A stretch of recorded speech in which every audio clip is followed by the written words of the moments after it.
So dito nga po mga kalingap mga ka-EDC, desisyon ni Kalingap Rab kay Arjen. So yan po yung ating pag-uusapan po mamaya mga kalingap mga ka-EDC. Pero bago po natin ipagpatuloy ang video ito sa mga bago pa lang po sa ating munting channel, huwag po natin kalimutang suportahan ng ama ng Kalingap, Kuya Val Santos Natubang at Kalingap Rab. At paunawa, panoorin po muna ang full video bago mag-comment para malaman ang nilalaman nito. So dito nga po mga kalingap mga ka-EDC, desisyon ni Kalingap Rab kay Arjen.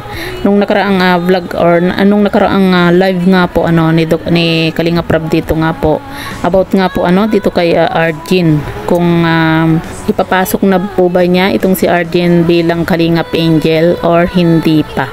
Kasi nga po, syempre, hindi naman po yan nagdedesisyon si Kalingap Rab nang siya lang.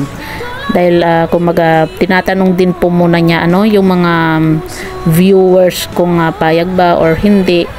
Kasi ayaw rin po ni Kalingap Rab na maapektuhan po yung kanyang channel kapag marami po yung may ayaw. At sa live nga po ni Kalingap Rab, nagpa-press 3 at 4 nga po itong si Kalingap Rab kung payag at hindi nga po yung mga viewers na isama na po itong si Arjen sa Kalingap Angels.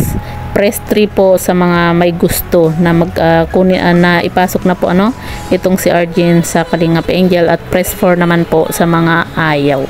At yun nga po mga kalingap mga ka-EDC, kumbaga hati po yung may gusto at ayaw nga po na maging Kalingap Angels po itong si Arjen.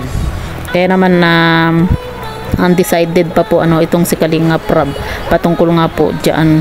Kasi marami rin po tayong nababasa nga po na sinasabi nga po nila na kumbaga wag na daw pong gawing Kalingap Angels nga po itong si Arjen, kasi umpisa pa lang po marami na pong naging issue dito kay Arjen, at umpisa pa lang po ay marami na pong may ayaw dito kay Arjen. Kumbaga baka daw kapag ipinasok na po itong si Arjen bilang Kalingap Angels, kumbaga magulo lang po kasi nakikita po nila yung ugali nga po ni Arjen na may pagkamatigas daw po yung ulo.